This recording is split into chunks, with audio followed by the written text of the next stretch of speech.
Hej og velkommen. Jeg vil gerne fortælle lidt omkring det her Excel udvidet kursus. Lidt omkring hvad vi kommer igennem og hvad du lærer på kurset.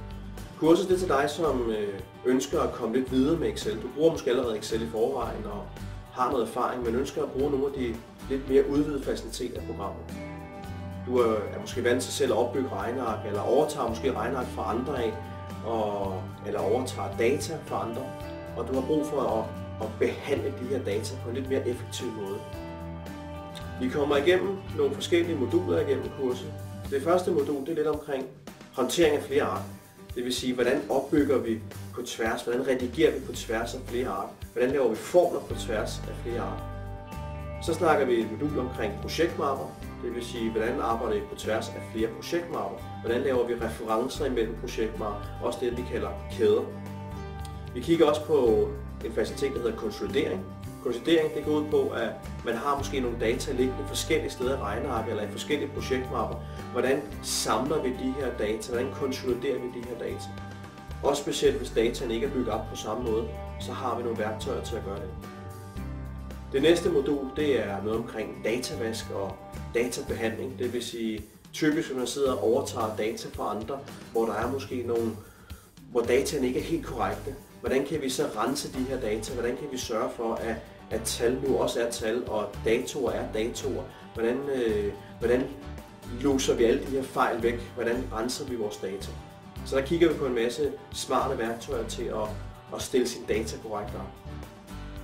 Så kigger vi på noget omkring det, der hedder formelrevision.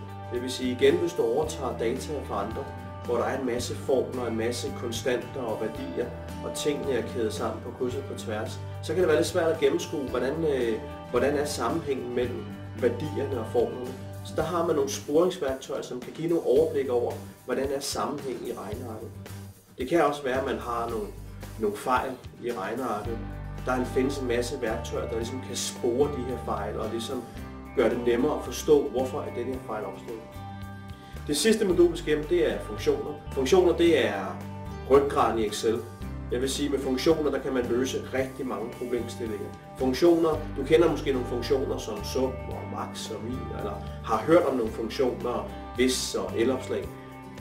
Der findes 350 funktioner i programmet, så der er rigtig, rigtig mange muligheder med det her. Vi kommer ikke alle 350 funktioner igennem, men vi kommer rigtig mange igennem. Og funktioner, det er sådan små løsningsværktøjer, som man kan bruge enkelt hver for sig, eller også så kan man bygge dem sammen. Og det gør lige pludselig, at der er rigtig, rigtig mange muligheder med funktioner. Det er ganske kort, hvad vi kommer igennem på kurset. Der er selvfølgelig også en masse gode genveje, tips og tricks til at gøre tingene mere effektivt og spare noget tid i hverdagen. Udover det, så får I også et materiale udleveret på kurset. Det er nogle materialer, vi selv skriver.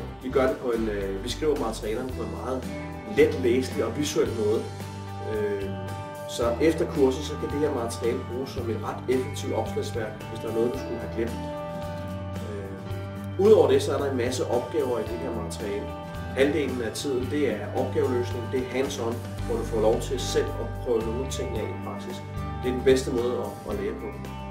Hvis du har spørgsmål til kurset, så er du velkommen til at kontakte mig, enten via vores hjemmeside eller på mail. Så jeg håber at se dig på kurset, så på gensyn.